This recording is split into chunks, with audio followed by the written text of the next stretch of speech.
प्रिय,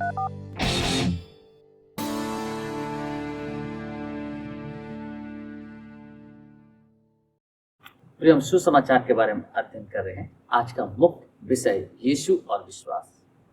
विश्वास के अर्थ को समझना चुनौतीपूर्ण हो सकता है। एक शब्दकोश विश्वास को भरोसे और परमेश्वर के प्रति आज्ञाकारिता के रूप में परिभाषित करता है। सच्चा विश्वास एक इच्छाओं से भरी सोच या जीवन के प्रति सकारात्मक भावना से बढ़कर है। पौलुस प्रेरित बताता है कि विश्वास सुनने से और सुनना मसीह के वचन से होता है। रोमियो 10:17। विश्वास जिसकी यीशु हमसे अपेक्षा करता वह यह है कि वह कर्म करे और हमारे कर्म परमेश्वर के वचन के द्वारा निर्देशित हो।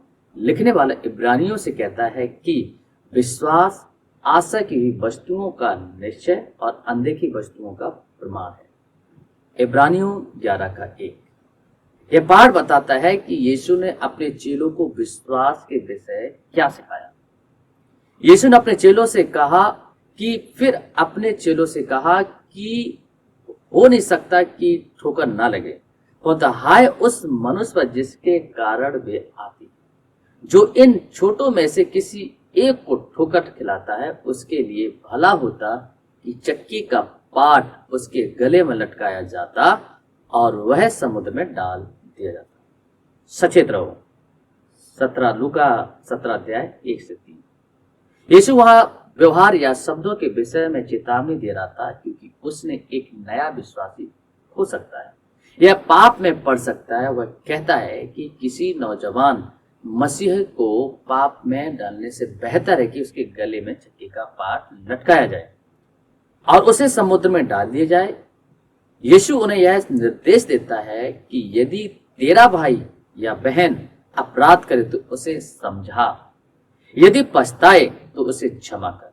यदि दिन भर में वह 7 बार मेरा अपराध करे और 7 बार तेरे पास आकर कहे मैं पछताता हूं, तो उसे क्षमा कर।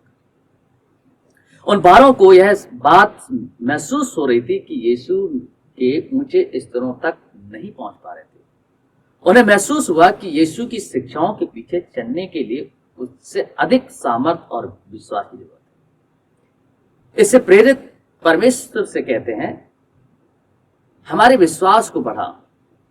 हमसे अधिकारों ने भी निसंदेह ऐसी प्रार्थना की होगी। यीशु उत्तर देते, यदि तुम में कोई राई के दाने के बराबर भी विश्वास होता है तो तुम इस शहतूत के पेड़ से कहते कि उखड़कर समुद्र में लग जा, तो वह तुम्हारी बात मान लेता। लूका किताब 17:6। एक और बात यीशु कहता है कि मैं तुमसे कहता हूं कि जो कोई इस पहाड़ से कहोगे कि वहां से सरक कर वहां चला जा, तो वह चला जाएगा। और अपने मन में संदेह ना करो, वरन प्रतीत करो कि जो कहता हूं वह हो जाएगा, तो उसके लिए वही होगा। मरकुस 11:23। सो जब हम प्रार्थना करें, हमें परमेश्वर पर विश्वास करना है कि इससे पहले कि हम परिणाम को देखें।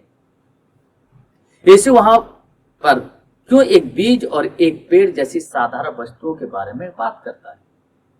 राई का दाना बगीचे का सबसे छोटा बीज होता है। वह एक जड़ी बूटी थी, लेकिन फिर भी उसमें बहुत ज्यादा विकास की क्षमता थी। शहतूत का पेड़ लगभग 10 मीटर और 30 फीट मतलब लंबा होता है और अपनी गहरी जड़ों के लिए जाना जाता है। यीशु यह चित्रात्मक संदेश इस बात को समझाता है कि एक छोटा सा विश्वास भी महान परिणामों को ला सकता है। उसने उन्हें प्रोत्साहित किया कि जो विश्वास उनके पास है वे उसी का इस्तेमाल करें, और जब वे विश्वास में काम करें तो उनके काम उनके विश्वास को बढ़ाएं। यदि वे विश्वास पर उत्तर के लिए भरोसा करते हैं तो इससे पहले कि वे इसे अपनी आंखों से देखें, वे इसे पालेंगे। विश्वास का जीवन कर्म का जीवन है।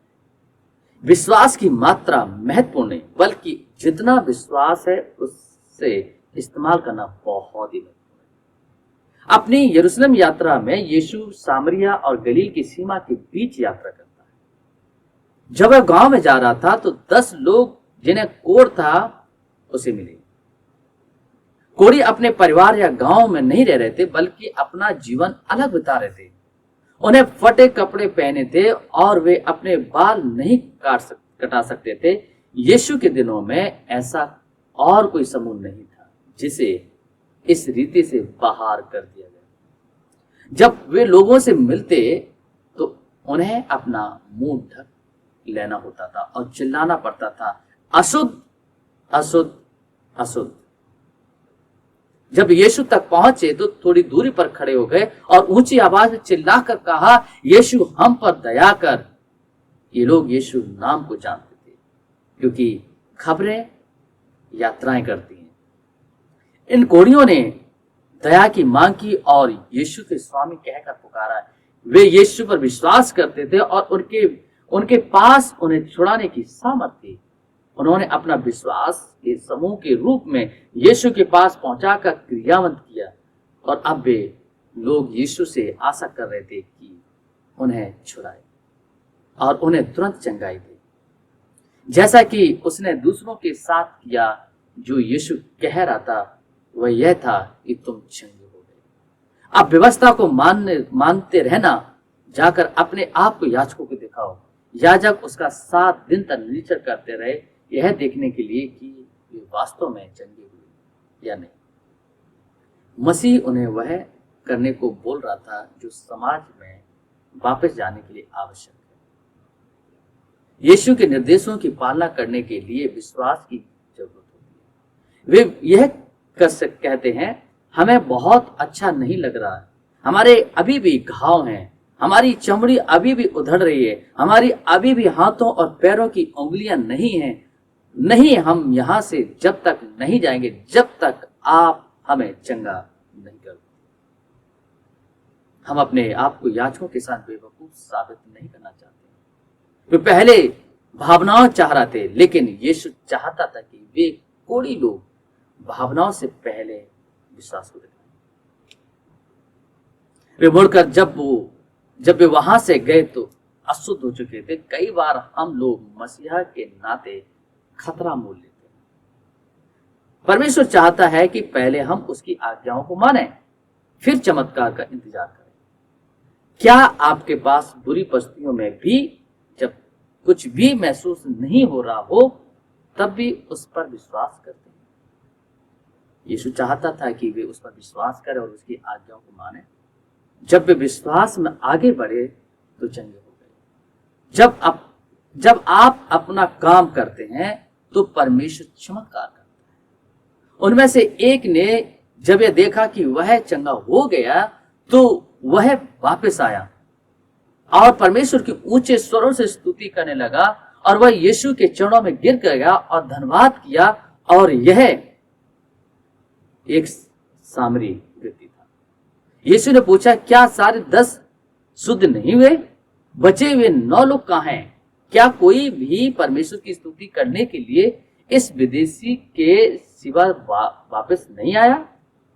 तब वह उसको कहता है, उठ, जा, तेरे विश्वास ने तुझे चंगा किया। लूका की किताब 17 अध्याय 11 से 19 में इस प्रकार में पढ़ते हैं। यह पाठ जो विश्वास पर है महत्वपूर्ण है, क्योंकि यह दिखाता है कि परमेश्वर चाहता है कि वह हमारे विश्वास को बढ़ाए। वह चाहता है कि हम अपने विश्वास को आज्ञाकारी कार्यों में बदलें, फिर परमेश्वर का इंतजार करें कि वह हमारी प्रार्थनाओं के उत्तर के रूप में चमत्कार को दीजिए। इस पाठ का मुख्य सत्य है कि मसीहों को विश्वास करना और आज्ञा मानना बहुत जरूरी है, और परिणाम देखने से पहले उस पर भरोसा करना। इस प्रकार का विश्वास परमेश्वर को प्रसन्न करता है। आइए हम इस पाठ को दोहराएं। प्रश्न नंबर 1, चेलों ने विश्वास के लिए यीशु से क्या विनती की?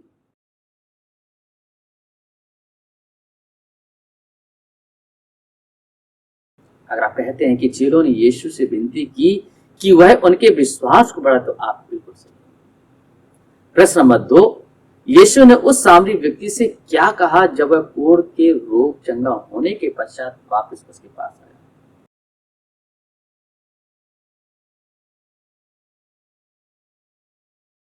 अगर आप कहते हैं कि यीशु ने सामने व्यक्ति से कहा उठ जा, तेरे विश्वास ने तुझे चंगा किया, तो आप बिल्कुल सही है। प्रश्न नंबर 3, हम उन 10 कोड़ियों